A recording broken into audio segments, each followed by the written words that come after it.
No ring, no rules, you already know the code. Stepping clean, leave louder. No ring, no rules, we make our own way. No ring, no rules, legend starts today. No ring, no rules, watch us take the crown. No ring, no rules, we don't back down. Lights off, name on, pressure in the room. Cold eye, sharp grin, big talk, sealed doom. We came built for it, heavy in the chest. Every line hits hard, every move say less. Hear that hush now, that's the room go still. One breath, one spark, then we break the seal. No ring, no rules, we make our own way. No ring, no rules, legend starts today. No ring, no rules, watch us take the crown. No ring, no rules, we don't back down. No script, only nerve and skill. No leash, no chain, only what is real. From the first word out to the final roar. If you want a war, we give you more. No ring, no rules, we make our own way. No ring, no rules, legend starts today. No ring, no rules, watch us take the crown. No ring, no rules, we don't back down.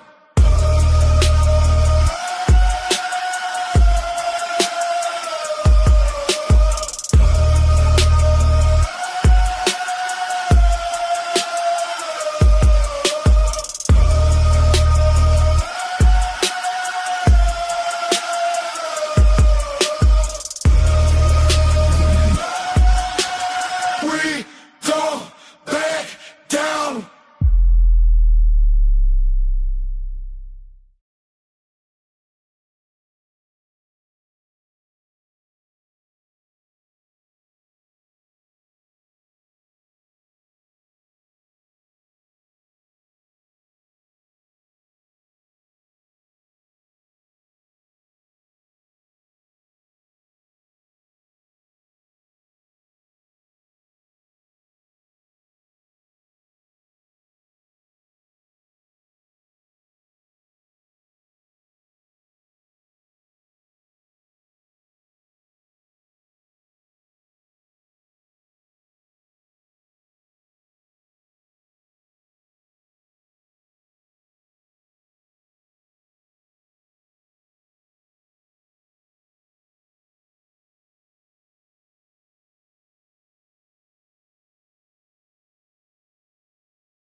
So, ladies and gentlemen, welcome back to No Ring, No Rules podcast.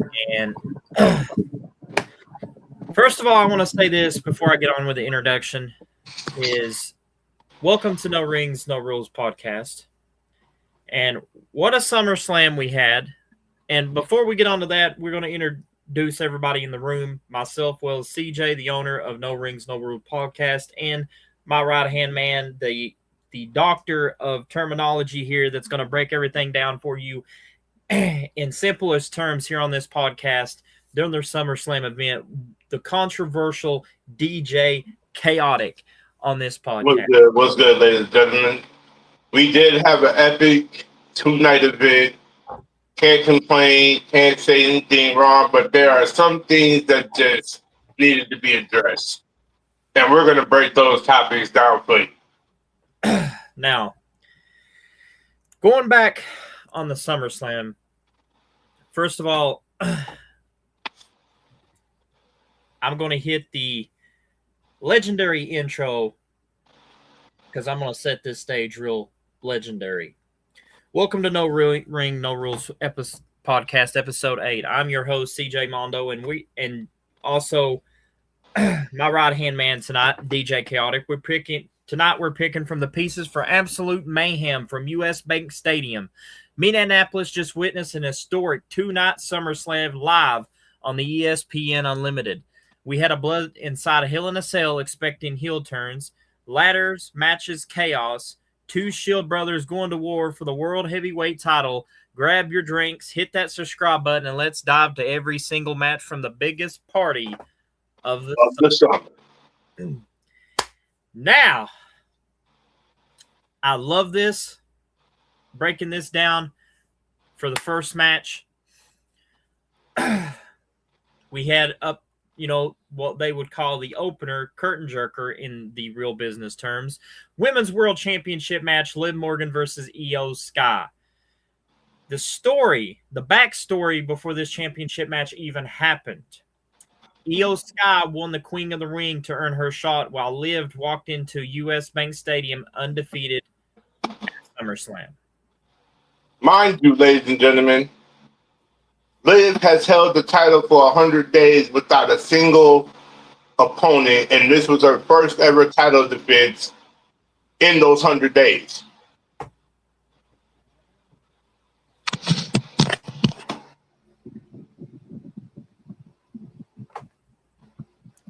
Now, getting into the night one. That's the wrong picture there, CJ. Hold on, let me take that off. Let me see if I can find the picture. I had it up. It's under a lot of pictures. Yeah, I know the one that I created because I remember I sent you two, and then that one was the inaccurate one that I sent you, because it was the one that had both of them on there, but it was the one that had Liv Morgan on there.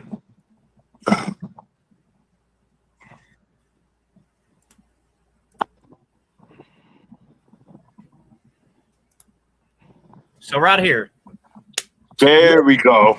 Versus Io Sky. Kicking off night one. Going back to this podcast here.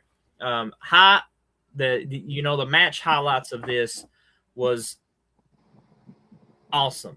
I'm not going to say that TKO did a bad opener for night one, but the match with Liv and Io Sky was pretty good. The match highlights: high octagon opener featuring a Spanish fly from the top rope, Io's terrifying moonsault to the floor, wiping out the Judgment Day. Never will forget that. But also, we got to take into consideration the match ending that happened. That is the final climax. Judgment Day, Roxanne Perez, and Raquel Rodriguez provided distraction, allowing Liv to counter a top rope moonsault and nail Oblivion to retain the Women's World Championship. And here's the thing, and before that said Oblivion, she hit a code breaker into an Oblivion. That was the craziest thing about that. Going back to this, Liv, one of the most talented females on the roster, no doubt. But at the same time, I believe it could have went on a little bit more. I would have seen I think this match in particular ran a length time. I'm gonna go to my other phone to see the length time while I get that. Continue, CJ.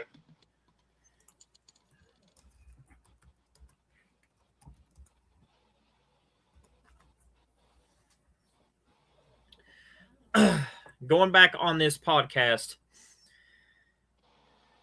the link time.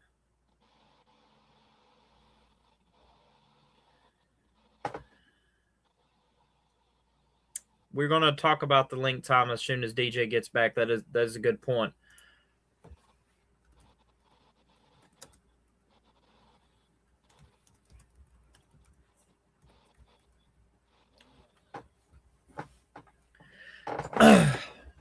Now, getting back to Liv Morgan and Io Sky, one of my favorite things that I loved, the link time, The match duration was 13 minutes and 35 seconds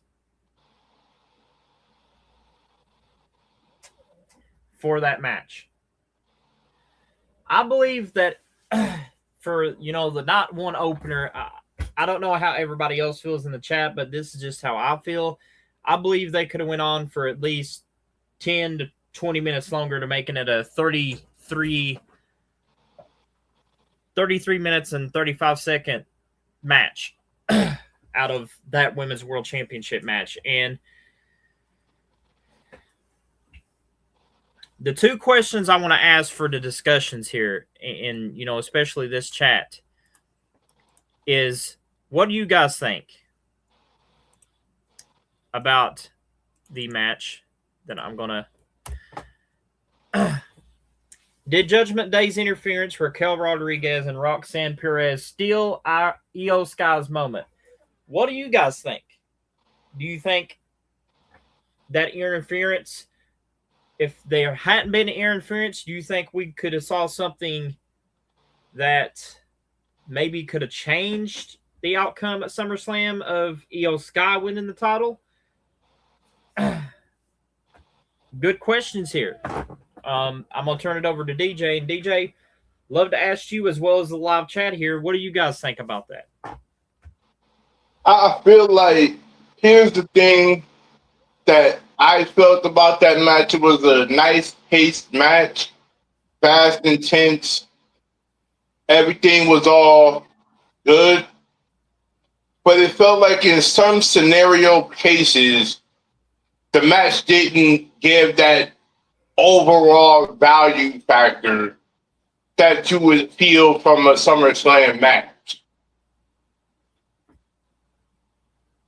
And I say that because going back at the scenario of the whole thing, you're supposed to be wowing the crowd, okay?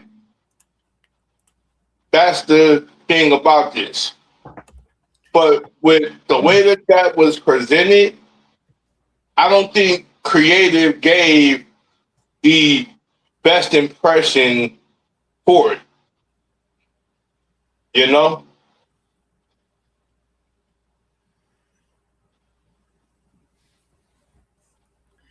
Now, I will say this. Going back to the Judgment Day's interference with Raquel Rodriguez and Roxanne Perez stealing Io Sky's moment, I think that if those two didn't get involved, I think we would have crowned a new women's world champion. But at the same time, you got to know, long as Liv's around and being on top of the Judgment Day, she's going to have Raquel and Roxanne in her back pocket. So exactly. The match could have ended different, but we got the result. Liv Morgan retaining the title and still holding on to the Women's World Championship. Getting on to the next question before we switch over to the next match that was happening. Liv Morgan's growing heel reign, is she becoming unpinnable? DJ, what do you think? And also, what do you guys think in the chat? Nah. This is really something that I say Liv is a good heel, but the question is, the fan base is looking at this and themselves, do we want to see Liv on an everyday basis on our television screen? Because Damian Priest brought up a good topic at a podcast that I overheard in here. Why do we have to have the same faces over and over again on our television screen? But that would be a question for another No Ring, No Rules podcast. Now, going back to, Liv Morgan's growing reign here, she becoming unpinnable. Here's what I think on, the scenario with the Liv Morgan and Io Sky match. Not only it was 13 minutes and 35 seconds, but, not only do they need to, put the match out longer, I kind of feel like that the most important thing that needs to be added to this topic is when is TKO going to quit feeding us with the same result and come up something creative to draw in viewership than just pulling it away. That's the main question that I definitely want to ask DJ, and it's up to you if you want to, answer that question, or even the fans that are watching on the No Rings No Rules podcast. It's totally up to you guys. But I really think that getting in this mindset, behind Liv Morgan and what she's doing for the business, there's better ways of writing stories than doing what TKO is doing. 13 minutes and 35 seconds, that's not enough time to even have an opener match. An opener match should at least be 20 most matches that I feel in this particular time frame, you have been giving the women less momentum for their matches, but majority of the momentum has been all towards the men. Whether it be a 15-minute, 20-minute. Like, can we at least get some 20-minute matches for these women's segments? The women deserve as equal time as the men. I definitely agree with that. This is why the women's momentum feels so not important in WWE. Because you're not given the satisfaction for these women to showcase their talent and ability.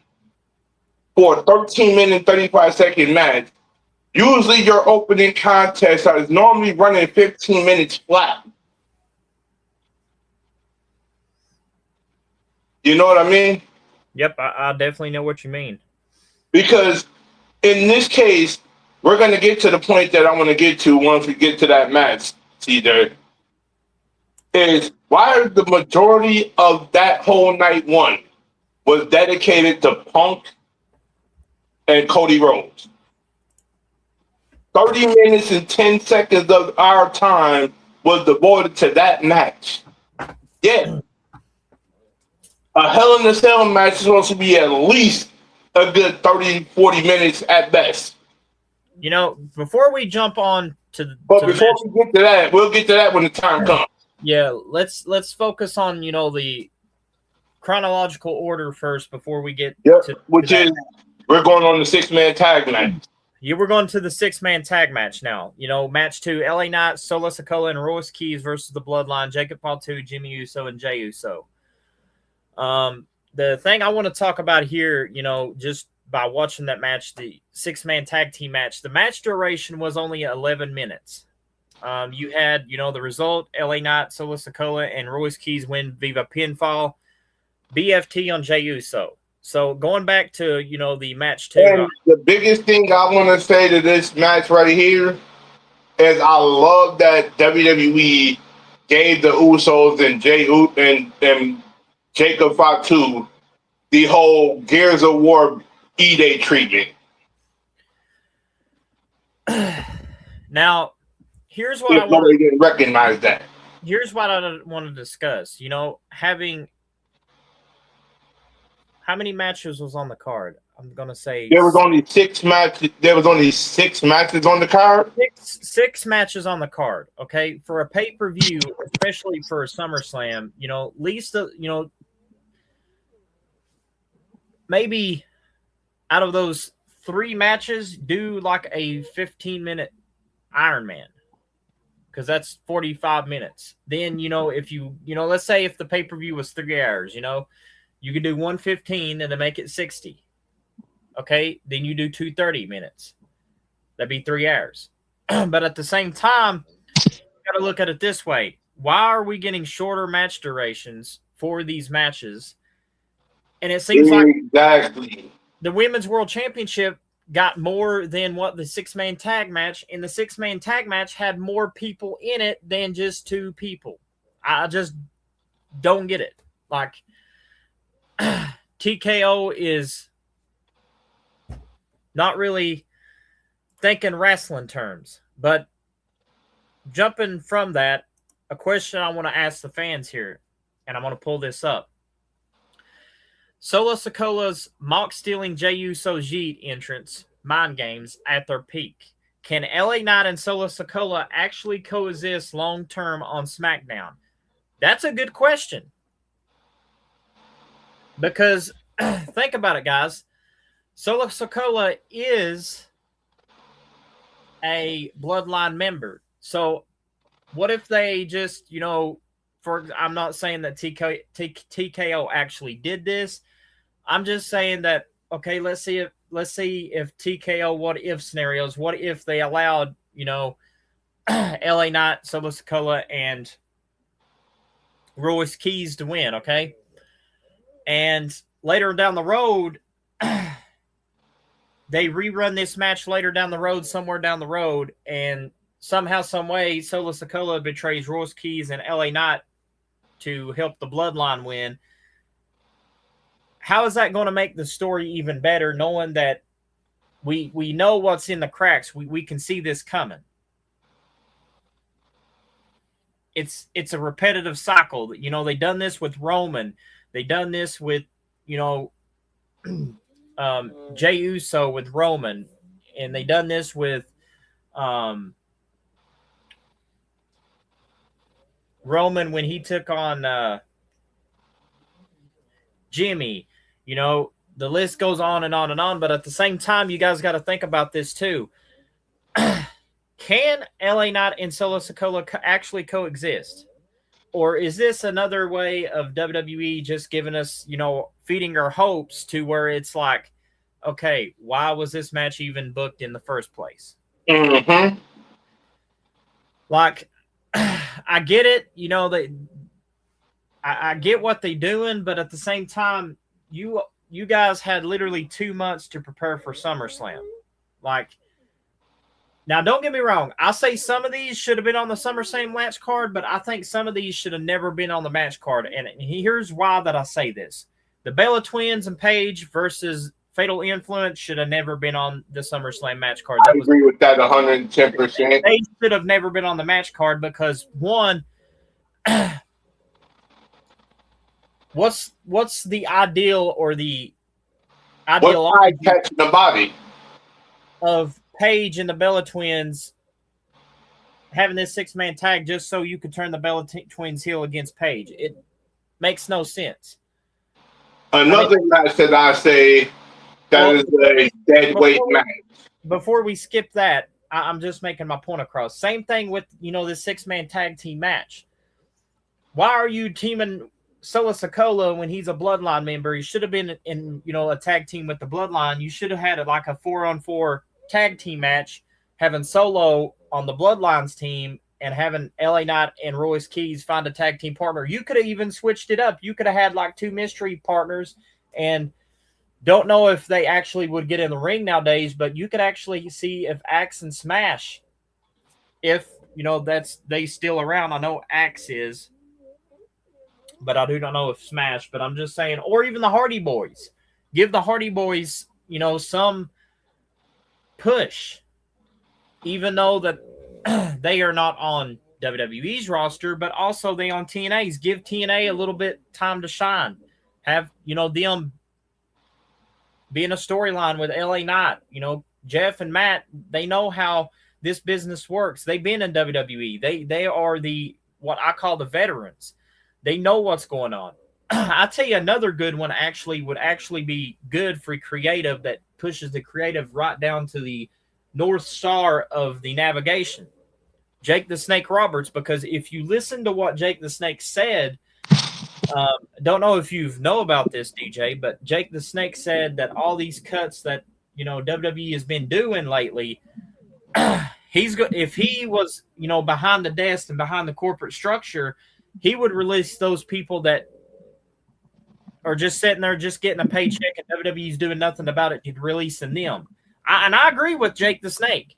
Why are these people sitting in a room and you're paying them, but you're releasing somebody that's, for example, Motor City Machine Guns. You could have had a good storyline going in, SummerSlam with them with the tag titles. You could have had the White Six. I mean, heck, you could have had Aleister Black and his wife, Selena Vega, make history by becoming the brand new women's, the mixed tag team championships of WWE. You could something creative to give us something to look forward to SummerSlam. But what do? Give us a 6-man tag team match and put another Bloodline member, which makes no sense. It's like Bloodline versus a Bloodline member and 2 non-Bloodline members. It's like, really? Like, this is what we're going to get for night 1? But going back to the question, I don't think that LA Knight and Solo Sikoa will coexist. Like I said, there is a structure in the crack that I'm seeing that it's just, to me, it's not even worth the storyline to even write this to go along with it. And then here's the thing that's the kicker part to that. And I'll let DJ do his after I get this out. But going back to the coexisting part, 2 reasons why I say they won't coexist. 1, you got the Bloodline running around, still calling the shots. 2, Solo Sikoa has been known to literally stab people in the back. Exactly. And why would you team with this man knowing he's going to do the same thing? Don't make no sense. But I'm going to shut up, and I know DJ's got a lot to say to add on to this question. So, DJ, you got more power to answer this right here. Here's the thing behind all this, right? And I want everybody to hear this out and understand this. There was something I heard today coming from Jonathan Coachman. He even said and quoted, all this creative process you doing with LA Knight, yet you still don't give the man the opportunity that he deserves. You asked of us to go buy his merch. We buy his merch. You asked us to come to this arena, stand up, support him when he comes down to the ring. Boom. You have us listen to his theme music on whatever social media platform and blow it up. Boom. When are you going to give this man his opportunity where it deserves? When are you going to give him a title that he can really show his true talent with? And I agree with Coachman to a T, because instead of you putting him in scenarios like this, he should have had the title opportunity a long time ago. You are wasting valuable time with LA Knight and his resources, and you don't know what time LA Knight is going to leave. At the same time, this match did not feel like it was deserving to be on SummerSlam's card. Case in point, you gave an 11-minute squash match with nothing exciting, nothing innovative, nothing impactful to sell the match outside of the BFT that Jey Uso took, which was a perfect sell by Jey. Cool. But when are you going to get this man up? And then at the end, notice how LA Knight resented to hug Solo Sikoa. Same thing with Royce Keys. He knew that Solo Sikoa wasn't trustworthy. Like he could turn his back on him at any second, like CJ said. You can't trust Solo because Solo is devious enough to do something drastic for his favor. But come on, WWE. You got to give this man LA Knight a title run. It don't matter if you got him going against CM Punk. It don't matter if you got him going against Roman. Give this man a title opportunity. Give him the title and let him run shot. We done supported this man long enough. Give him the shot that he deserves.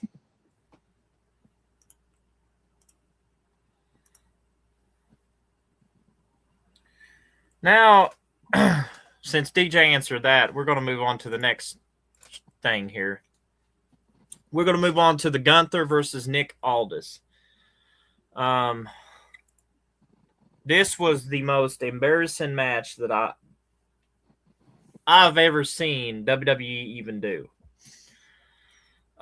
You let Gunther just kill out an NWA legend. For what reason? And don't get me wrong, why was this storyline even booked in the first place? Like, I just don't get it. Like,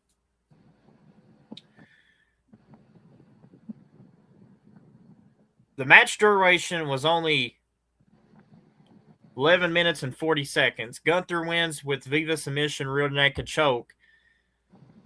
But at the same time, you made Gunther squash Nick Aldis like he wasn't a legend. Like, WWE's more better than NWA. Like, oh, my. Like, Jesus Christ. Who ever come up with these booking,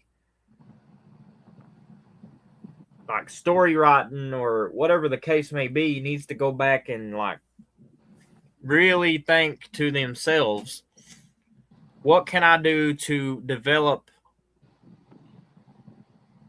the ratings at its viewers' peak? Mm-hmm.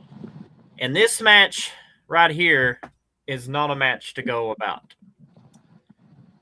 If you was going to have Gunther face anybody on the roster, and I mean anybody on the roster, I would rather see LA Knight and,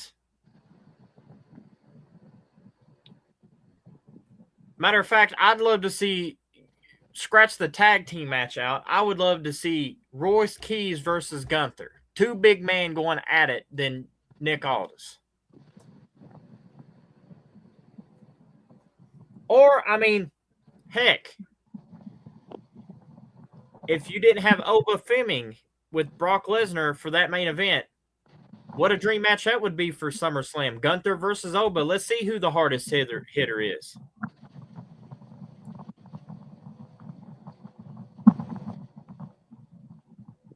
But at the same time, you let Gunther kill out the NWA legend and Nick Aldis, and then you had him trash talking about NWA. Gunther, I don't know if you guys watch SmackDown, but he trash talked the NWA. He's saying, you're jealous of me because I've been a WWE superstar and you had to just, live the fantasy of NWA wrestler, NWA world champion. I remember that line. Do you understand, Gunther, that there has been champions out of that belt that all of your title reigns couldn't measure and compare to the NWA World Heavyweight title? Or as let's go back. People know it as Sweet Charlie. Well, let's go back to the history. 16-time WWE World Champion, of course, Ric Flair has held the NWA Championship. Sting has held the NWA Championship. The late, great Sabu has held the NWA Heavyweight Championship. You got. Let's not forget, Dusty has held that bad boy too. I know, but let me get to it. You got Terry Funk that's held the NWA World Heavyweight Championship. The late, great Harley Race has held the NWA World Heavyweight Championship. Wildfire Tommy Rich has held the NWA World Heavyweight Championship. And if you don't know who Tommy Rich is, let me give you an education.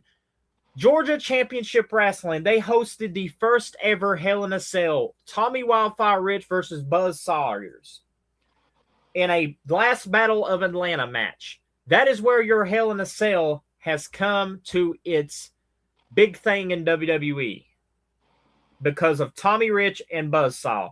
That's the only reason why the Hell in a Cell match ever existed. Give you a little history on wrestling lessons here. Now, getting back on Gunther disrespecting the NWA legends, and this is the reason why that I am, pretty mad at the story writing compared to this. Do you understand that before you got these talents that you have on your roster now, all these new faces, there were some guys that was in NWA that, maybe never got to hold the NWA title, but they also won tag team gold. Let me give you an education, shall we? Do you remember a WWE Hall of Fame tag team called Rock and Roll Express? Yes, I do. Ricky Morton and Robert Gibson has held the NWA Tag Team Championships.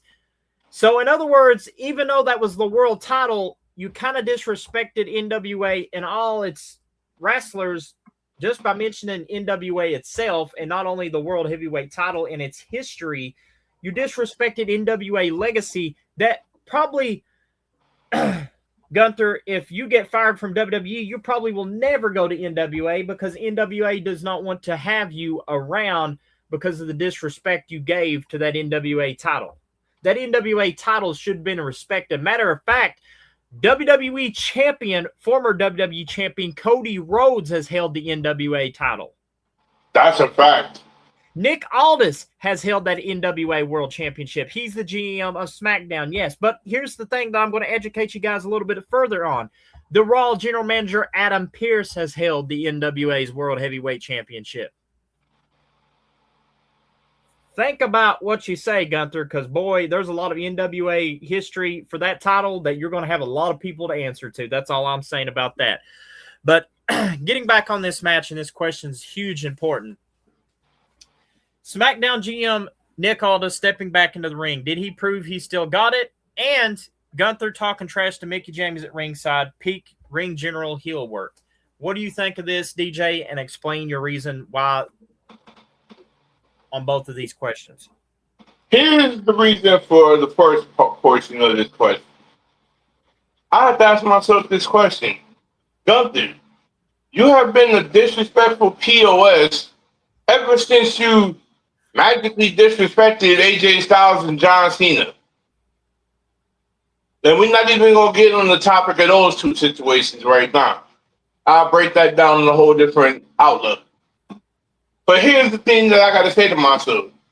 You have been one arrogant prick since you got on your high horse and think that you're entitled to everything, yet what have you earned to prove that statement? Nothing. Nada. Zero. Zilch. Not a single show of respect of anything that you've done. But let's get this more in depth here, Gunther. For you to sit there and go and press Mickie James, like, oh, just because Mickey's there, you're going to embarrass Gunther in front of his wife and son? Makes you wonder, this is how you portray yourself in IRL? This is how you respect legends of the business? I mean, come on. If it was anybody else, would you have that same courtesy to disrespect their family at ringside who paid money to see their dad do what they do? I know if that was your family, CJ, you would have been Preston. Yep. If it was me and my family out there, I would have been Preston. Like, you don't disrespect family that paid their hard money to come see their son do what they do in the ring, and then you go and antagonize them? Where they do that at? I'm starting to wonder, was it really right for WWE to keep Gunther around if he's just going to be this disrespectful person every chance he gets? Thinks he's entitled. Like, no wrestler should be entitled to anything unless you earned that right to be entitled. Now, it should not be no coincidence. You shouldn't go antagonize the family that paid their money off for what reason? And then wonder why, after the match was all said and done, how Nick Aldis had his resignation letter to leave WWE altogether, and Triple H tore it up. Makes you wonder. Triple H even said this in the post interview, and then I'll leave it at this. He said, "You're a man, I respect it." But as far as your resignation go, he tore it up in front of him. You are the GM of SmackDown. Call it down the middle. Leave Gunther to me.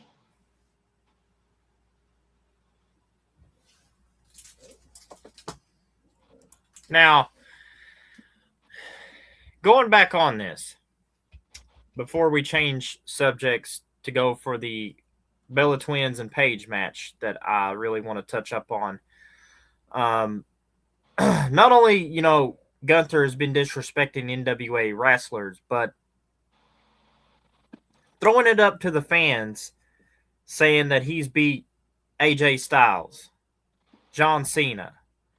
I mean, Gunther, do you understand, out of those two names you mentioned, they have done more things in their career than you have ever done for WWE. Fact. Take a look at AJ Styles, former TNA world champion. I mean, he's done everything in TNA. John Cena, 17-time world champion. I mean, he's pretty much won every belt like WWE has, like on the main roster. Both men, Grand Slam champions. Both men has more decoration of championships than you could probably light a Christmas tree up and put, these little fucking, what they call them, decoration balls around the Christmas tree. And that's probably more balls. That's probably more damn balls than you can pull out of your own damn purse. Mm-hmm. Shots fired, but true.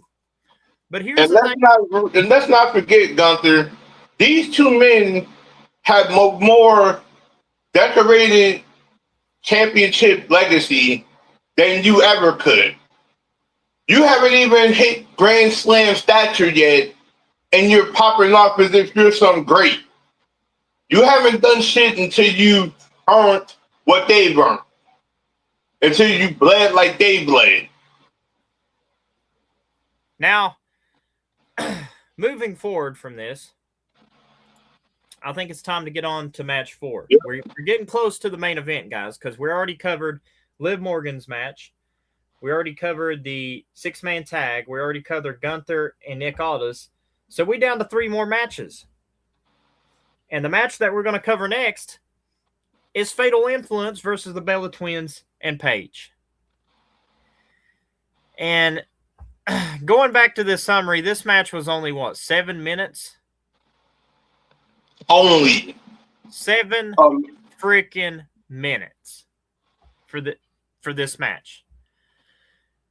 Fatal Influence wins by pinfall. Then right after that, you had the Bella Twins turn on Paige. I don't get the booking here. It's disrespectful. I don't 7 minutes and 30 seconds for this match alone. And this is what you do for your women's division. All because you rather see Fatal Influence have this momentum going forward. What does Fatal Influence deserve to be two Hall of Famers and a potential Hall of Famer in Paige in general? Well, not only that, getting back to this question, DJ, the shock aftermath of this was the Bella Twins turn heel on Paige right after the bell. Where does Fatal Influence go after securing a huge SummerSlam debut win? Mm-hmm. I mean, here's what I would do if I was running WWE and doing the booking process. Now, they could have done this, Tylery and different, just by saying it. But at the same time, it's like, how do you literally stop this booking from becoming, what Chris Jericho has always said, that's bad booking from bad creative? How do you stop that? Well, it's pretty simple. Your storytellers. Did you hire a storytelling team that knows how to write these stories and make them come to life? And did you hire like a wrestling fan as a storyteller? Because it sounds like that you're doing it because the story in chronological order makes no damn sense. Mm-hmm. Going from the 6-man tag, 6 women tag here, What's the point of even teaming the Bella Twins up with Paige if you was going to turn Bella Twins against Paige? Especially, you can tell at the end of that match how you saw Nikki Bella kind of laid back to the side like she was resenting doing it. But she did it anyway. And then that smart remark that she said out of her mouth as she was doing it, this is her house. You stole my spot. What is this all referring to? Oh, you was more graceful when the WrestleMania spot came where Paige returned back at WrestleMania, and you was okay with Paige taking your spot in the tag team match. But now it looks like you don't want Paige around. You'd rather it be you and your sister, but at the same time, your sister just got injured in that match. Where's the common sense at? Who are you going to tag with now, Nikki?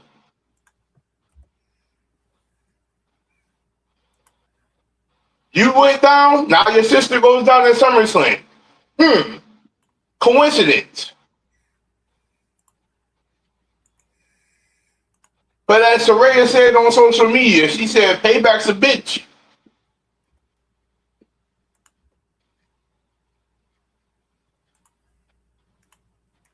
But, hey, for 7 minutes and 30 seconds, you could have gave that match a lot more length time. But continue, CJ.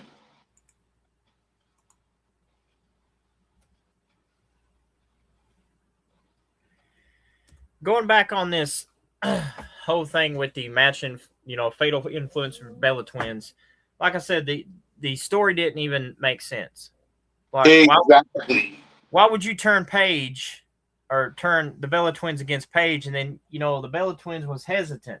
The Bellas has never been healed. They don't know the healed persona or the healed psychology. Why would you have them to do it when you could have somebody else? I mean, Jesus If anybody should have turned on anybody, it should have been Paige turning on the Bellas. Pretty much. Because Paige is more heelish than the Bellas. Now, moving to this topic, we're going to take it over to another match. The co-main event for night one. CM Punk versus Cody Rhodes. And, this title match, I give it, 100% to where it stands out. It went down from a bruiserweight match, and seeing, the finish we saw with CM Punk retains, Viva pinfall, retain the WWE title. Randy Orton surprise RKO out of nowhere on Cody Rhodes. And the main question is, was Cody screwed out of the title, or was Punk's victory inedible? And, going to the storytelling breakdown to this, Cody's special entrance versus Punk's injured knee dynamic. Question is that I want to ask here, was Cody screwed out of the title, or was Punk's victory inedible? That's a question that I'm asking you fans as well as DJ. DJ, you have the floor. Now, here's the thing that's the kicker part to me. Looking at how the finish of this match was, it felt like TKO had every intention of screwing Cody Rhodes over for whatever reason. And yet, here we are, Randy Orton out of nowhere, RKO on Cody. The special interest was dope. Street Fighter theme, cool. I get it. But here's my thing where it doesn't add up. The match did not feel authentic enough. And for every little reason, you gave this match the longest time frame of the night, mind you. The longest time frame of the night, mind you. 30 minutes and 10 seconds of match time, of duration. You mean to tell me in 30 minutes and 10 seconds, you could not have made this match any more exciting than that? You are basically pushing CM Punk to the point where fans are going to get tired of seeing CM Punk in winnable positions. You basically hand wrapped the title to CM Punk in his night when he came back on Monday Night Raw, and we never saw it. It's like, where's the logic in everything? You know? It just didn't make sense for you to have that being the co-main event and the longest length of the night, yet nothing exciting happened. Only but a Randy Orton return. Make it make sense.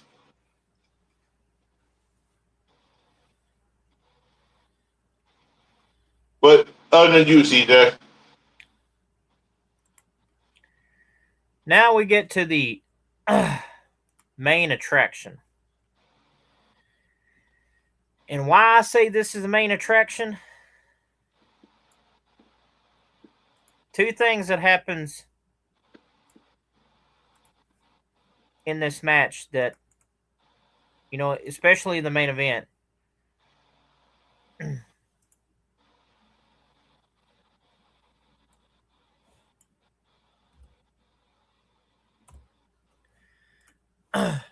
First, we got Brock Lesnar and Oba Fleming. Hell in a Cell. Main event for night one. The key highlights of this, the Passion of the Torch, Oba Fleming broke history. Don't know if you know this, but he actually broke history by becoming the first man to defeat Brock Lesnar inside Hell in a Cell. Lesnar delivering a tombstone piledriver onto exposed wood planks.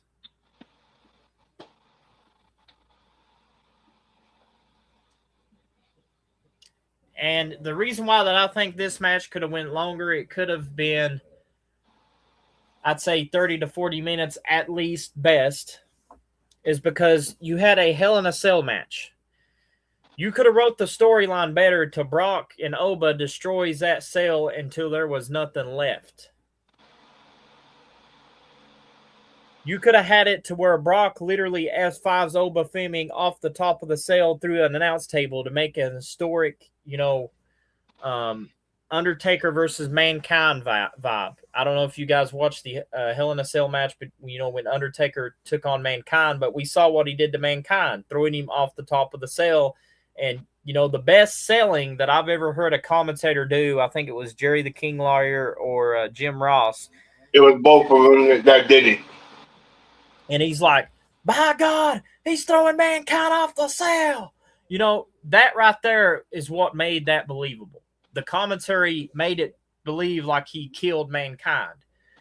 And same thing with Brock and Oba. You know, if you done that structure and set that, you know, to the main event to where, you know, he F5'd him off, you know, the top of the cell through that announce table, you would have that crowd chanting, you know, holy shit, holy shit, holy shit. But instead, you use something that was safe by Brock Lesnar tearing the ring and pretty much tombstoning Oba Fleming through some exposed wood planks, which is, you know, to me, is deadly because when you take off the mat and the safety structure to that, and that wood is exposed, you're now going to what we call injury high risk, which means you're now exposing that to where it's not becoming safe no more. It's becoming to where you can get injured. Now there's something that's bad going to happen because that, you know, maybe some egos that was not left unchecked, or, you know, maybe somebody got mad because, you know, they couldn't take a hit, or, you know, a lot of key factors in professional wrestling matches that could lead. You know, we take a look of the Dark Side of the Ring, you know, very good documentary. It tells you what could go wrong inside of a match. You know, New Jack and Vince Grimes, explains that real well. The scaffold match that, you know, pretty much changed professional wrestling for what it is. And what I'm trying to say is, you know, with the Brock and Oba Fleming match, I believe it could have went on a little bit longer. You know, the passing of the torch, I get it. You want Oba Fleming to, you know, carry the torch for the next generation, you know, building him up as the next, you know, Brock Lesnar, the next big thing. I get it. You know, he's a big dude. But like I said, the story writing's got to be better. There was ways that you could, you know, literally done something that made history that, you know, these two men were the very first man that broke the cell in two and had, you know, the top of the cell, you know, either one, you could have literally had it to where it like cables caught it to where they wouldn't like hurt them enough to where it fell on top of them. You could have made that match believable. Like, holy shit, Brock and Oba just fucking tore the damn cell off. DJ, did you see that damn cell, you know, ripped apart when Brock and Oba, you know, went in that cell? Did you see them tear every side of the wall down and right? And came down and fucking tumbled on them? I mean, you could have made that match believable on not one. I mean, if they've done that as story writing, I mean, hell, you want to talk about fans sitting on the front row, be like, holy fuck, is them two men okay? You know, you're you know, as a wrestling fan, you're not really thinking about the person in general, but you're thinking about, oh shit, the cage broke. Oh shit, the top fell. Is these guys okay? You know, you could have had that believable to where everybody was like, oh shit, you know, ref, stop the match, you know, have them all, you know, interacting as fans to where it's, you know, coming down to that point. But what I'm saying is it could have been a great match overall, especially the time limit. You know, for a main event, I don't agree with this time limit, 11 minutes and 40 seconds. That right there is diabolical. I wouldn't say it's diabolical, but I don't see that as a main event. Hear me out on this. Hear me out. Hear me out, and I promise I'll let you speak. Hear me out on this. A main event match for a match duration should be at least 30 minutes to 60 minutes minimum. Now, if you wanted to go longer for, you know, an extra 30 minutes on top of that 60 minutes, making an hour and 30, by all means, sell it out. Make it believable. But at the same time, 11 minutes and 40 seconds, that felt like a card, you know, like we're opening the show for night 2 instead of a main event. Come on, WWE. Think about it. But I'm going to turn it over to DJ because I know DJ's got a lot to say on his end. And, you know, pretty much sorry for interrupting him because I had to get my point across. But, DJ, you got the mic, brother. You tell your side of the... Nah, ladies and gentlemen, this is where I literally am appalled at this situation. As many Hell in a Cell matches that I have seen, 30, 40, 50, 60 minutes, is plenty of time to paint a vivid picture and story that would live on it for ages. This match is supposed to be the highlight of the night, but instead, why are we giving majority of the time to CM Punk and Cody Rhodes when, if we all think about this respectfully, they should have had the 11-minute and 40-second segment. And if anybody deserves a 30-minute to 40-minute time length, that's Brock and Oba. Brock and Oba should have been the highlight point of the whole night. Yet, for 11 minutes and 40 seconds, are we going to sit here and be totally disrespected for a Hell in a Cell performance of that magnitude? You're going to give 11 minutes and 40 seconds TKO, WWE? And then, never mind the fact that the passion of the torch, that is the respectful part that I will give this whole outlook here. But with everything on the line, this is what you give the third and final match. The rubber match. The 1-1 match between Oba and Brock. This is what you do to set the stage. Couple epic moments here and there. No on top of the cage moment, no breaking of the cage, no, none of that. Just a standard, dull match. No excitement. I mean, let's be real. How do you give this match 30 minutes? How do you give this match 11 minutes and 40 seconds with nothing exciting?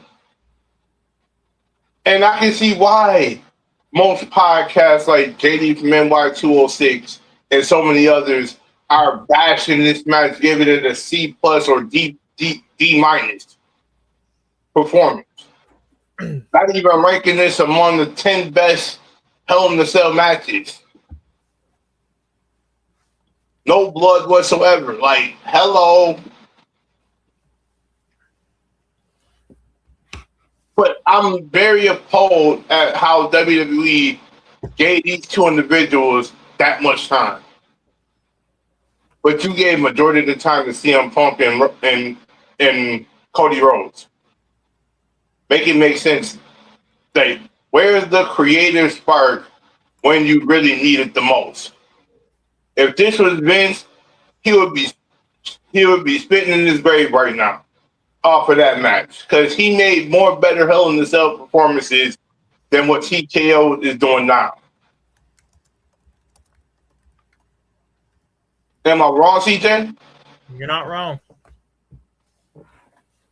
That is literally the most disrespectful thing you could do is you take one of the top tier matches like Hell in the Cell and diminish it like this. Your night one will forever be known as a failure because of that match right there. You let your fans walk out of the Viking Stadium with that performance? Come on. But moving on to night two.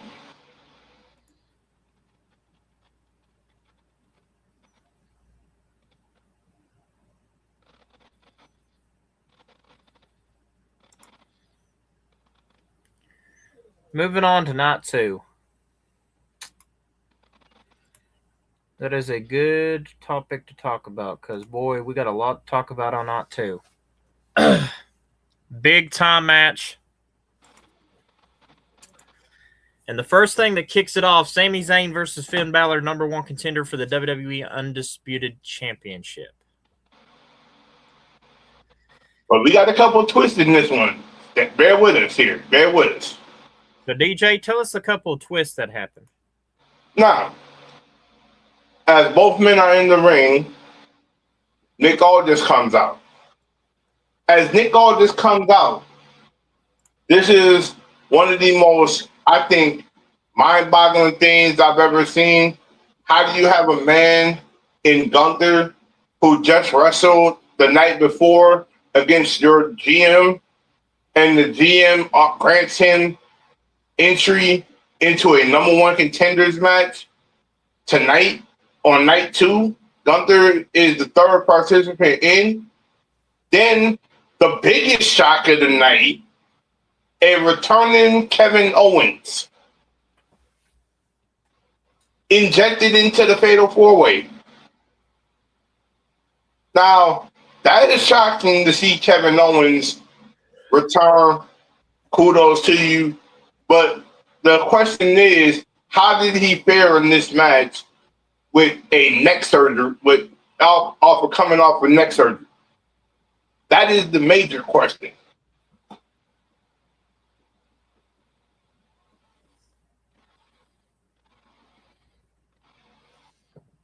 And literally, Kevin Owens did exceptionally well.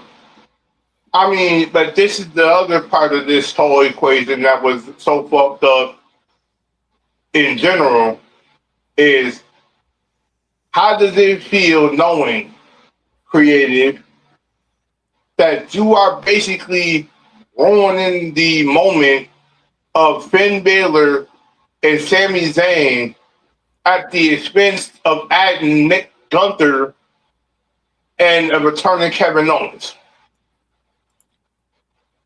I mean, where does it add up, CJ? That's what I like to know.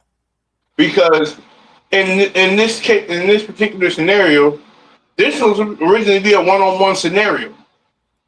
But instead, you made it a fatal four-way with Kevin Owens walking out as the number one contender to CM Punk. Like, my. When SmackDown comes around the corner this upcoming Friday, question we have to ask ourselves is Sami Zayn going to hold it in long enough to kind of take the pressure that you got royally screwed out of a number one opportunity match to have Gunther and Kevin, your best friend, get injected back into the match? I mean, that's one thing we got to look at. And another thing is, how is Finn Balor faring that he's not going to have his big moment, even though both men deserve their opportunity? One did it in 10 years. One did it based off of an injury that happened at a recent SummerSlam, being Finn Balor. You come back from that injury, and you haven't been injected into the title opportunity since then. Now you get your moment. But it goes to show you, creative was the problem the whole time. Even with that start to night 2, that's how you give your talent. I don't get it, CJ. Yeah, I just don't get it either. Like, but moving on to the next one. Now we're going to move on to the next one, and before we do, discussion topics. Nick Aldis last second match alternation with KO's return explosive. Will KO's victory fractured his friendship with Sami Zayn moving forward? DJ, first of all, I want to ask the fans in live chat, what do you guys think? And secondly, even in live chat, or even if you guys are watching it and doing it in the comment section, every one of these questions that has been answered by me and DJ, you are allowed to answer them in the comment section. Please do so. But at the same time, DJ, we're going to move this question to you also. Will KO's victory fractured his friendship with Sami Zayn moving forward? Why do you think that is? Now, I feel like this is the major thing. And we got to go back to the start of where everything took place. NXT. When Kevin Owens debuted in NXT, Sammy was on a hot streak. But then that rivalry between both of them literally showed why the friction happened. Best friends coming together, best friends trying to still be impactful, but going after the same thing. But in most cases, I feel like this whole Kevin Owens injection is going to really make Sammy take a step back. It feels like he's not the focal point anymore. You know what I'm saying, CJ? It feels like with this being done, Kevin Owens now take the forefront away from Sammy and put it on him. Like, it just don't feel right what they're doing to Sammy. You're making him an afterthought.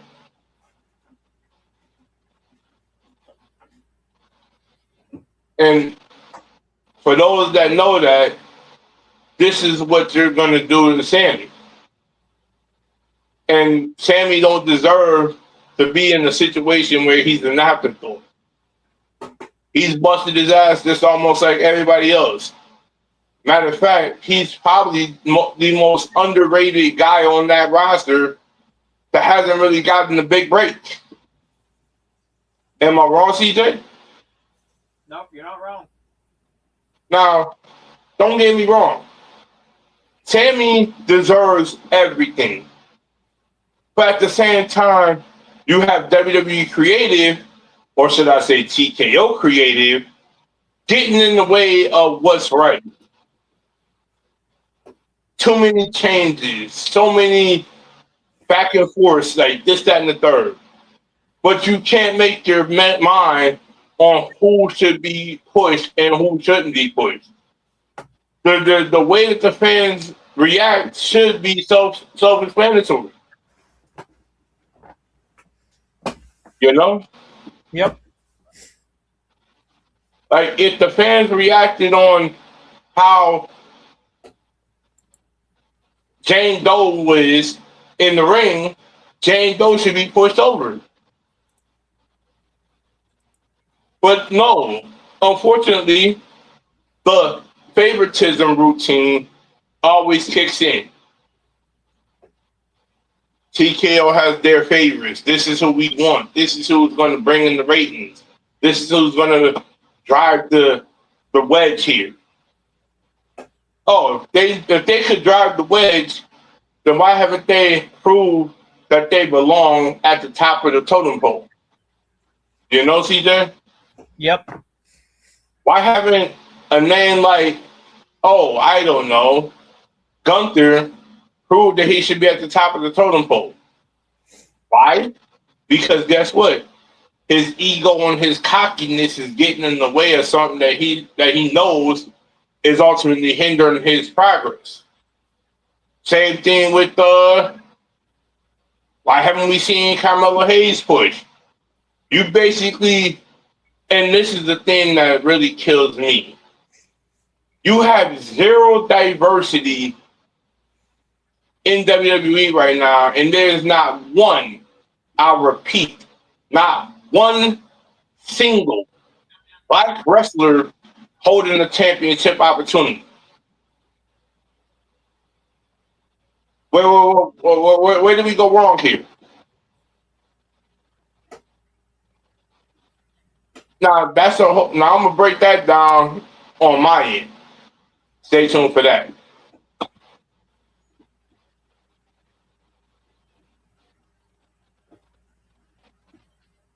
But moving on, CJ.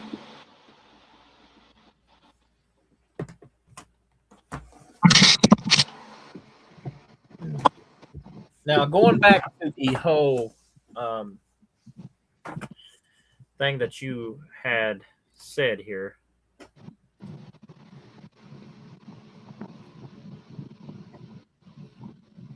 With Kevin Owens and Sami Zayn's friendship. I think WWE, don't get me wrong when I say this, and I hope that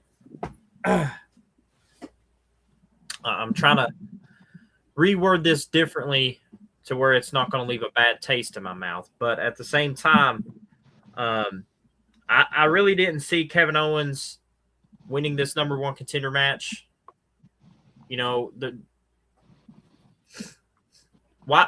First of all, I want to ask, why was Gunther added?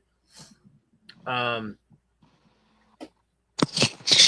already had a match and not won. He should have been, pretty much had security, to literally threw him out the doors of not one and not even be allowed to be in the arena on not two. And I kind of feel like Gunther really needed to and then what makes it even worse is that right when Gunther comes down to the ring, he's shaking Nick Aldis' hand like, oh, now you finally give me the opportunity I rightfully deserve.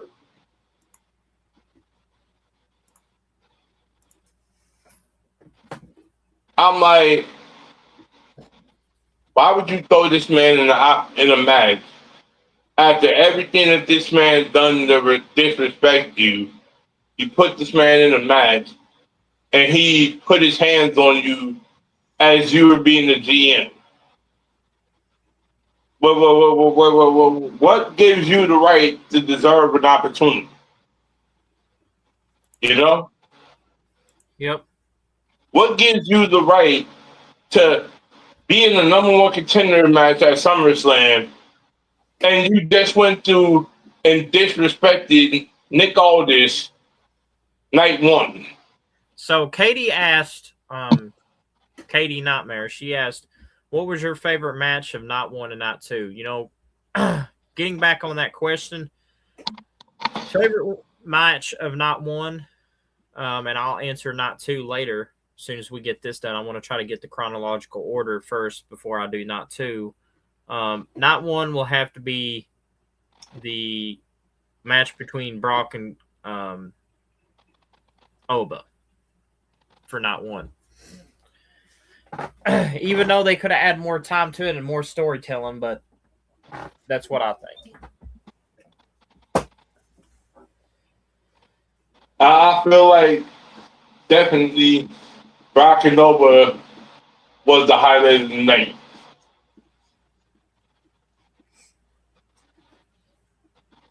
Brock and Nova definitely highlighted the night for sure. Because that match, especially what Oba said at the end during the post interview, really touched my heart to see Oba kind of stand out as a human being, but also he gave Brock his flowers respectfully. As he said, go out there and be a hunter. Go out there and be a father. You deserve all this. You paved the way for a big man like me to value the business more. And you deserve your flowers where it needs to be. Like Brock is the superhuman, but at the end of the day, he's a human being. Yep, I definitely agree with that. Getting back on a thing that I want to talk about also. We're going to touch open on this also. Is the match 3 for night 2 a 5-way ladder match for the women's interim championship? You had Chelsea Green, Charlotte Flair, Jade Cargill, Lash Legend, and Tiffany Stratton. You know, my prediction I was right about. I had a feeling that they was going to put the title on Chelsea, and you know, there's a lot of reasons that I could give, but I'm only going to give you 2 reasons. One, I feel like that right now that was their only way of not giving us a champion. Well, they actually could have too, because let me put this reason into 2 reasons under the 1 reason, and the second reason is just going to be the 1 reason. But the 2 reason under the 1 reason why I think that they did the Chelsea Green with the women's championship is, 1, they're going to test how Chelsea pulls in the views. But at the same time, I love Charlotte. I love Jade Cargill. I love Tiffany Stratton. I love Lash Legend. I think they all would have been, you know, interim women's champion until Rhea returns. But at the same time, I really think that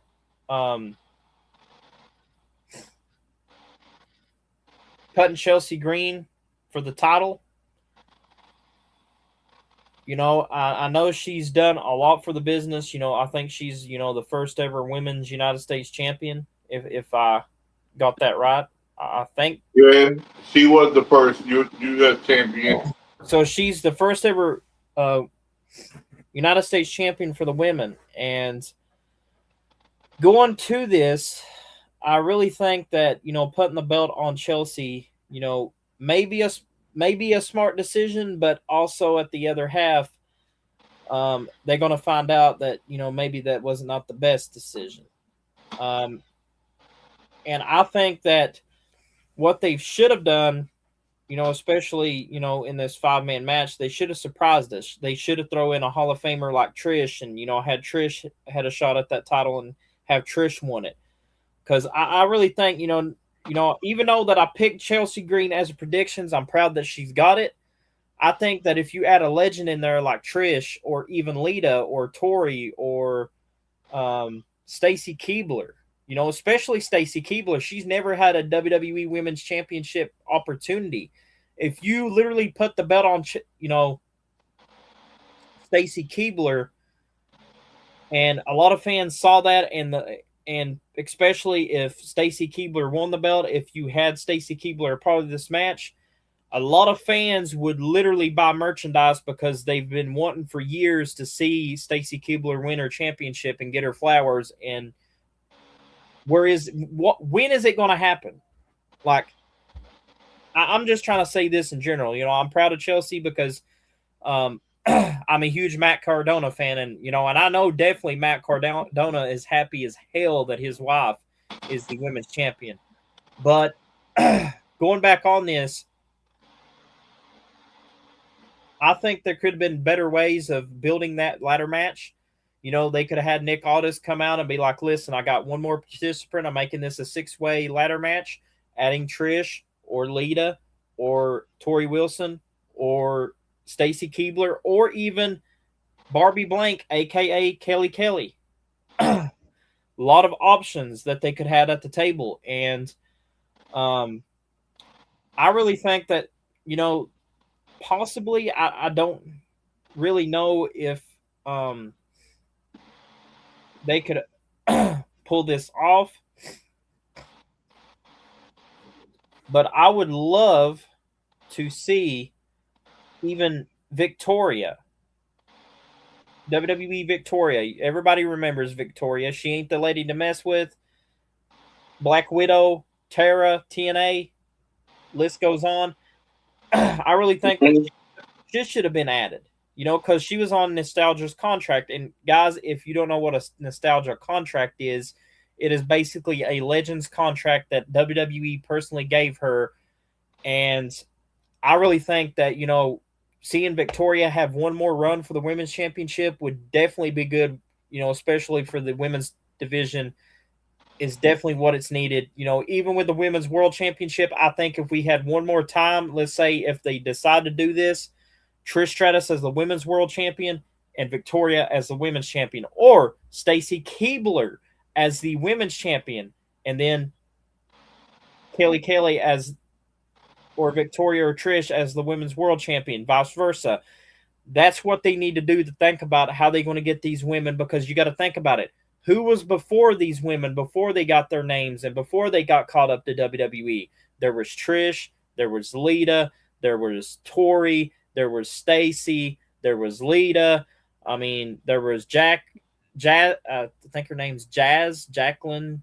I think Jazz. Jacqueline and Jazz was around at that time because Jazz came from ECW. Molly Holly is another one. Hardcore Holly's daughter.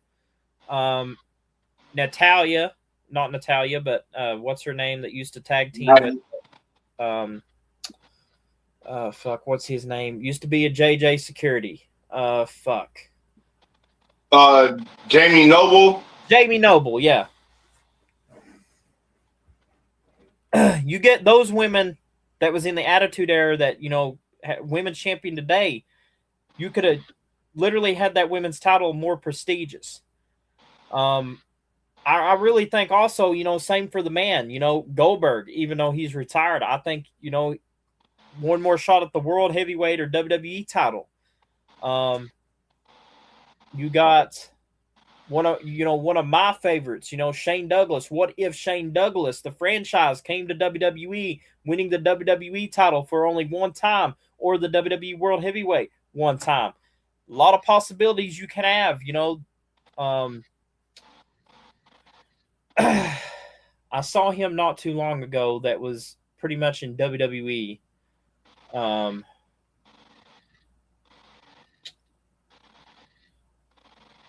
John Bradshaw Layfield, JBL. That guy, I've heard stories about him. Don't know how true it is, but I heard he's king of stiff shots. So it means when you get a clothesline by JBL, you're going to feel it. But at the same time, maybe have another run with JBL being WWE champion or WWE World Champion. You got Batista. See if you can get Batista out of Hollywood so Batista can come back and get that one last championship run. John Cena, make it an 18 time. Make it another historic. There's a lot of storylines that they could do, to build not only the women's championship, but also the men's to make it more prestigious. Stone Cold. Imagine Stone Cold winning the Rumble this year, going on to Mania. A lot of what if scenarios that's popping in my head. But I'm just saying that it could have been better for the women's ladder match. But like I said, I'm proud of Chelsea Green. She's surviving the 4 powerhouses, wiped out each other off the ladders. High risk Sparks, Jay Cargill, and Lash Levin's power display. And pretty much Chelsea Green took advantage. She unhooked the title. Now she's won the interim WWE Women's Championship. So congratulations, Chelsea Green. But I'm going to let DJ tell his side. DJ, you got the mic. Now, ladies and gentlemen, I'm going to break this down in a way where it really didn't make sense for Chelsea Green to even not only be in the match, but also doesn't fit the narrative of what I really think you should be doing with the women's division. For one, why do we have Chelsea Green and Lash Legend in the match to begin with and not a Julia or Kiana James? Keep this in mind. Those 2 names I mentioned, has WWE even utilized these 2 names since they put these 2 together in a storyline that went totally left field? And 2, for Julia to come from Japan and come into the States to be a WWE talent that doesn't get utilized. You gave this woman the United States Championship only for her to lose it in the run that she did, and no creative process for Julia whatsoever. Like, Julia is way more deserving of being a women's champion, but as usual, WWE Creative has been stalemated to giving the right woman the right opportunity. And I feel like, no offense to Chelsea Green hasn't been Chelsea Green unless you go back to her TNA days. And this is me being dead honest with you. TNA Chelsea outdoes WWE Chelsea. I mean, if you guys want to get really technical about it, let's look at the match between her and Penta. It was one of the indies that they did. Penta in Lucha Underground. Yes, that match was insane because that match was insane in itself because of one moment. You had Penta break Chelsea's arm, and she sold it to a T. I mean, that could be the reason, too, why she won the women's championship. I mean, she's good at selling. So, I mean, that could be the reason. I'm not taking nothing away from that legendary match between her and Penta in Lucha Underground. But let's keep it a buck. What have they done with Chelsea now to let her deserve this opportunity as a whole? Yet, it's almost like you spit on the accolades of a Charlotte Flair. Even though Jay Cargill just came in, I'm not giving her all credit for what she's done. But at the same time, it's almost like you only win stuff because of you had help. You're not good without a group of individuals with you. It's like you can't win it on your own.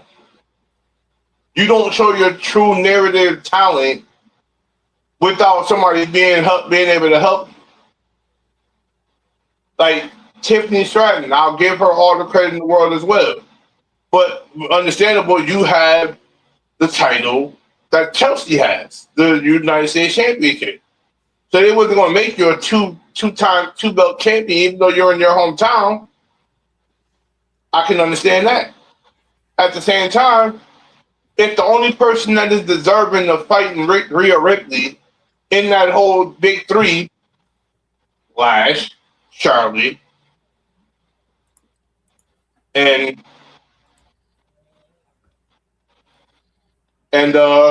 Lash, Charlotte, Tiffany.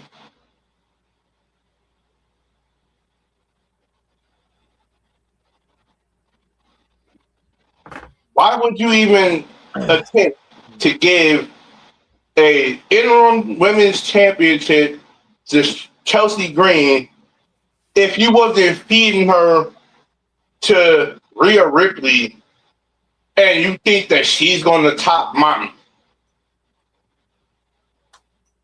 Let's be real. You just fed this woman to the biggest talent in WWE. If anybody would have made perfect sense for Rhea, Rhea, that's a battle of wit, of power. Hell, a rematch between Charlotte and Rhea would be more perfect after all the history that those two women have. And we never seen the match between Tiffany Stratton and Rhea. Out of all those matches, you mean to tell me you could not put that scenario in play when being creative with this match? But unfortunately, you gave the title to it. You have Chelsea climb the ladder win by screwing over Tiffany Stratton. Do you know what that does to your creative process going into the next match? That was very bad booking, to say the least. And I don't get it. I don't get it.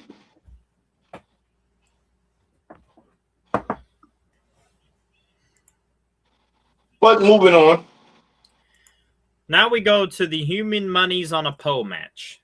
The Danhausen and Dominic Mysterio. This is one of my favorites because I love Danhausen. I love what he's done, creative wise. A lot of people is going to have backlash because they're not huge on Danhausen, but I love Danhausen. Good baby face.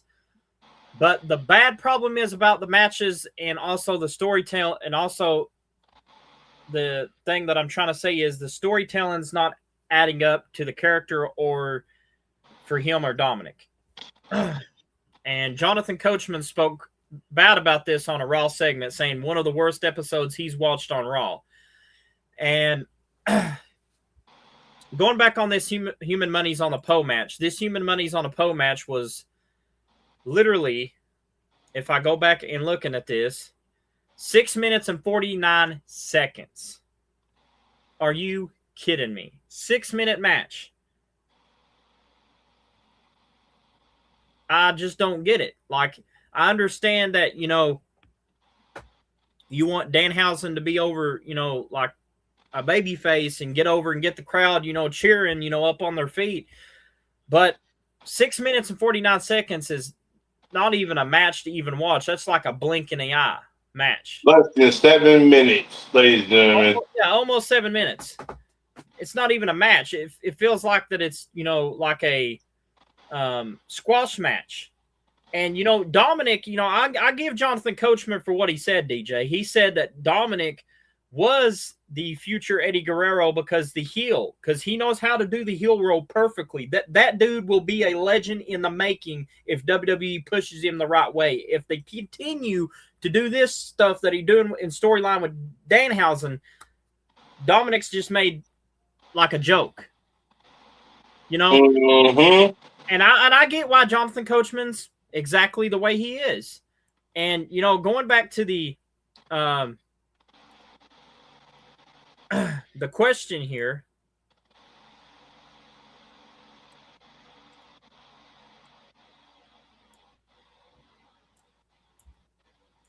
Going back to the question here is this. Pure comedy chaos. Did the match hit the exact right balance of entertainment and high energy spots? Did it to you, DJ? I mean, to me, I didn't see nothing in it, but did it to you? And also the chat, did it to you guys? But DJ, I'm gonna leave this question only for you because I've already answered that. This match didn't even make me even it almost made me turn the TV off. But the fact of the matter is, I'm giving this question to you. It's almost like, I'll say it like this. It did not live up to the expectation, and I see the scenario of why most fans did not appreciate the match in general. And I mean, I see why a lot of people want to see Danhausen off for television for X amount of time. He's not drawing enough to storyline interest in him. There's a reason for everything. That man literally was the worst segment on Monday Night Raw's Go Home before SummerSlam. And you continuously put this man in position to not be elevated, period. Like, you are using him as a comic act. And what do we see and what does wrestling fans see interest in comic acts? You know what I mean? Yep. There's no reason for a comic act if he's not going to show and prove in the ring. This is wrestling, not comedy. This is why Danhausen didn't get the necessary push he needed in AEW. Because he was only used as a comic act. And that's where it stops there. He's a comic act. Going back on one of the matches, I noticed that we missed a match right after the Sami Zayn. The Trick Williams and Baron Corbin. I noticed that when I went back to it. I'm going to add a little bit more to that. So going back to the United States title match, you got Trick Williams versus Baron Corbin. Match duration was 9 minutes and 10 seconds. Of course, Baron Corbin, end of days, new United States champion. Match highlights: Yellow Latchy got physical at ringside with a kendo stick, but Corbin countered and sent Yaxie through the table at ringside, struck Trick with the U.S. title belt behind the referee's back to put him away. So the question is that I'm asking you guys, was Little Latchy's table spot the highlight of the mid-card? DJ, was it the highlight of the mid-card, or could we see better? I don't think it was. And there is no reason why Little Yachty should even be involved in the match, but as usual, WWE thinks celebrities are going to be your highlight factor. Just like this man, Baron Corbin, did not come in and earn not one single number one opportunity match for this title, and he just gets handed an opportunity. Let's be real. Since when did somebody magically debut on the roster and get handed an opportunity? Can anybody kindly explain that one to me?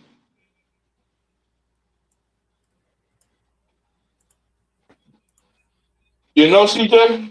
Yeah, I know where you're getting at. So it's like, let's keep it a buck here. How are we just handing out opportunities to people that don't deserve them?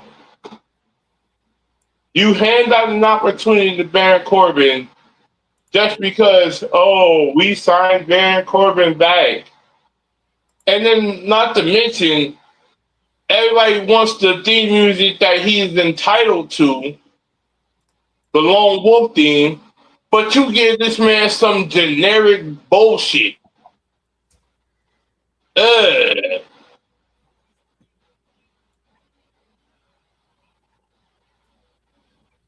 And that right there tells me a lot when the creative aspect doesn't get utilized at 100%.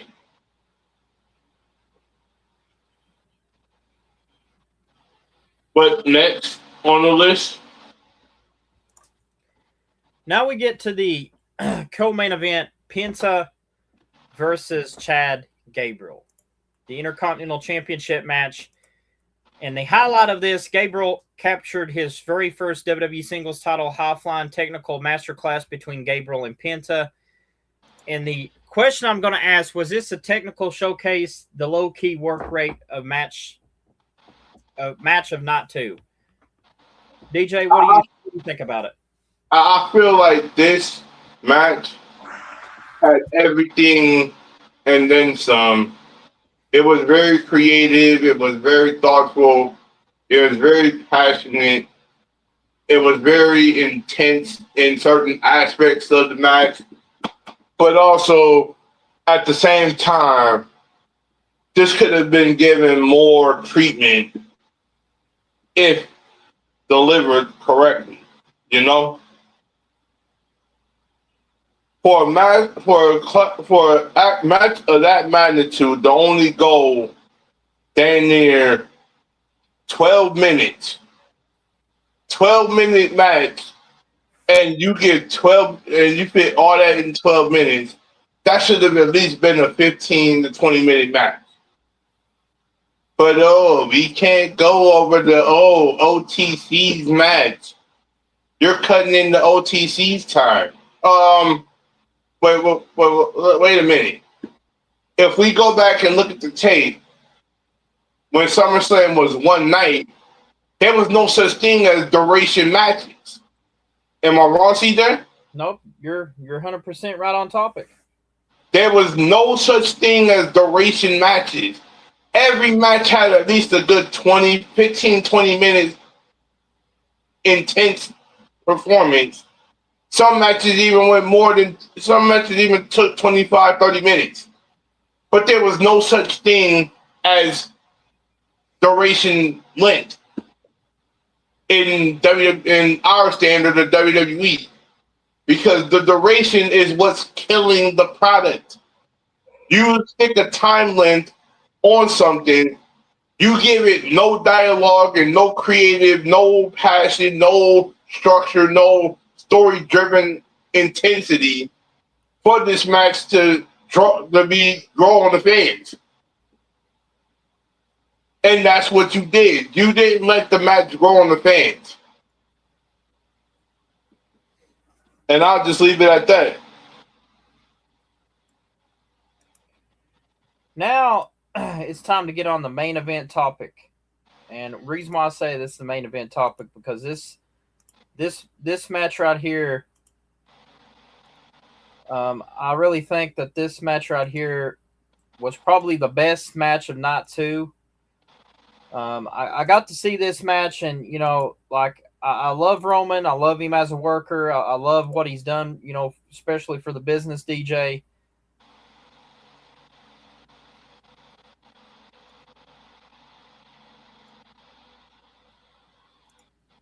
Yep, and then once we get done with this, I do have the producers that did all these matches, and yet, yeah, I'm gonna lay into this one severely.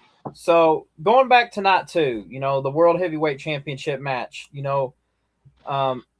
conquering the Ghost, has Roman finally buried his historical mental block against Seth Rollins? And post-match respect, the emotional fist bump between both Shield brothers after 14 years of rival. So the question is this: has Roman finally buried his historical mental block against Seth Rollins, or you think we're going to see more of this storytelling maybe at the Rumble, Mania? What's your intake on it, DJ? I feel like, here's the thing. There's a mutual respect factor heading into this that I feel that's going to be a good thing moving forward. But also, at the same time, is there going to be tension kind of happening after this whole thing is all said and done?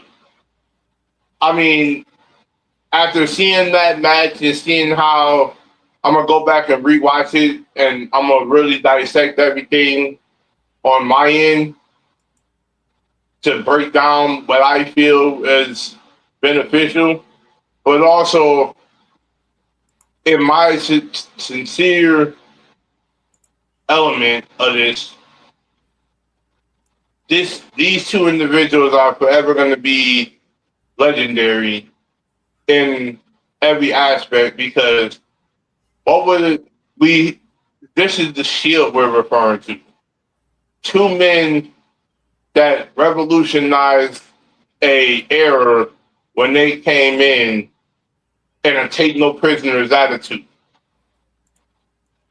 with Dean Ambrose at their side. Now John Moxley and AEW. But that's the point of this whole thing. The Shield was the backbone of that run in WWE. This is when there was no, fall back or this, that, and the third. This is where the wrestlers was able to captivate, motivate you, get you in tune to what they are. This is how they sold their merchandise to us. This is how they grew on us. You know what I mean, CJ? Yep. Because if they did not grow on us with every inch of their creativity and the lightness and integrity that they stood for, we wouldn't be Shield fans. There wouldn't be solo Roman Reigns and solo Seth Rollins and Dean Ambrose fans if it was not for the Shield. The Shield is the focal point of why these three men are so revolutionary. Seth broke out. He carved his own path, made his own gimmick his own.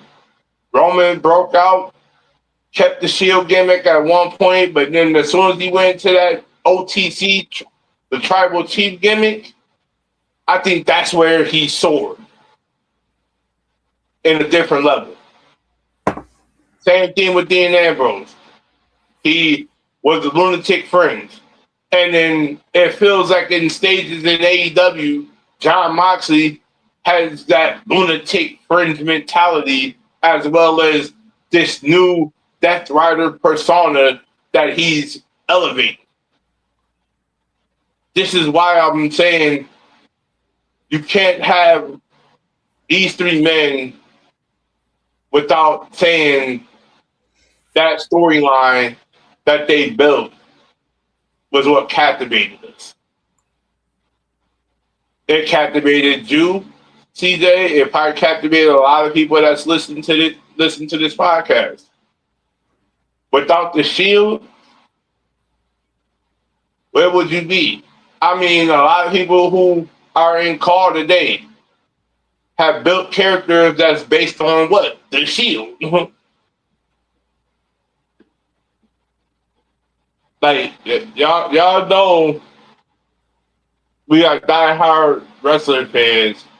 So this storyline made a lot of sense, and the length time kind of could have been a little bit more dialed down at times.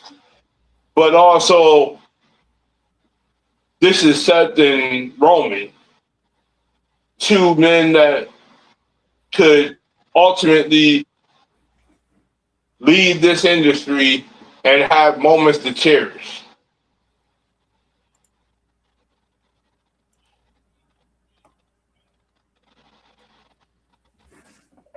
I mean, 34 minutes of match time is plenty for a rivalry of that magnitude. I can see why other matches were 12, 7, 14, 8, because the more time of that night was going to Roman and Seth anyway.